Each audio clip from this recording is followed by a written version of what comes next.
Hi, I'm Christina Bergston with the Animal Law Firm, and today I would like to talk to you about pit bull breed bans.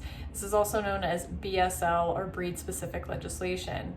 Right now, Denver has removed its pit bull ban. Now you only have to get a permit in order to have your dog, your pit bull, in the city limits of Denver, which includes the county. I have a separate blog post on that and the changes to the Denver law with respect to pit bulls. It's a little bit onerous. I don't think a lot of people are going to comply, to be completely honest, because you have to give your name of emergency contacts, you have to pay a permitting fee, you have to have your dog evaluated. There's just a lot of things that go into it that I think that a lot of people are going to be afraid to comply with the law because it requires so much information to be given to the government. That said, it is a new and better option than just having your dog confiscated and taken from you. So I do encourage people to comply with the law because after 3 years of having your dog in compliance with the law, then you no longer have to register your dog with Denver under the pit bull legislation. You always have to register your dog in whatever county you live in. Just the simple rabies information that you get from your vet is what is given to the local county, and your dog is registered, and then they get their little license, their little dog tag as it's known. So Denver has changed. Denver no longer has the pit bull ban. Aurora still has the pit bull ban. Lone Tree, Commerce City, Fort Lupton, and Louisville all have pit bull bans. Boulder does not have a pit bull ban, but they have a wolf dog hybrid ban. So if you own a wolf dog hybrid and you live in Boulder City or county, be aware of that ban. Long story short, I mean, the reason why most of these cities are allowed to pass legislation banning specific breeds of animals is because they're home rule cities. Home rule cities basically kind of means that they get to make up their own rules.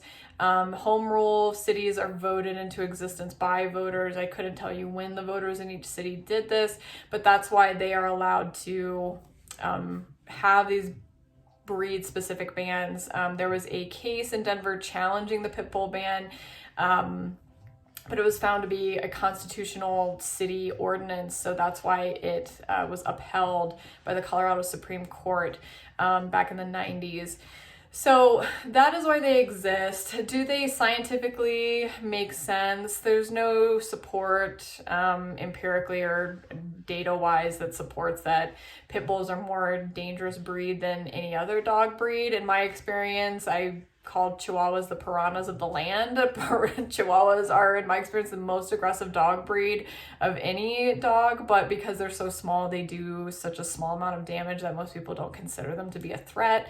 Whereas the bigger the dog, the bigger the damage. You know, if you get hit by a bicycle versus getting hit by a semi-truck, obviously that would intuitively make the semi-truck a more inherently dangerous vehicle than a bicycle, but we don't apply those same sort of laws to breeds. But in my opinion, most of the time these breed-specific legislations have nothing to do with other than racial discrimination and an attempt to keep people of color outside of certain communities.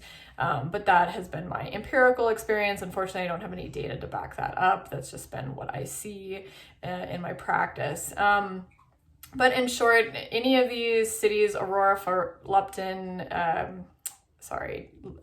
Louisville, Commerce City, if you own a pit bull in those cities, you are not allowed to have a pit bull. Your dog will be taken from you.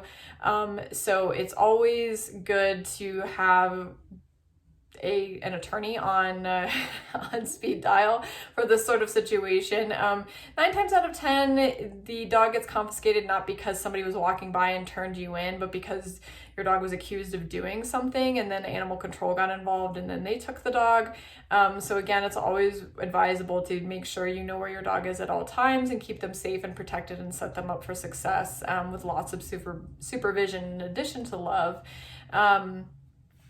All of that said, if you find yourself in a situation where you're defending against a dog breed ban violation, please give me a call. I would be happy to help you. Time is of the essence in those cases because they usually move for forfeiture of the dog, which means taking the dog from you permanently based on a violation of the law. And you usually only have about 10 to 14 days, depending on the local ordinance, to contest that. And if you don't do it in that time, then it means that you lose your dog forever. So time is definitely of the essence in those situations.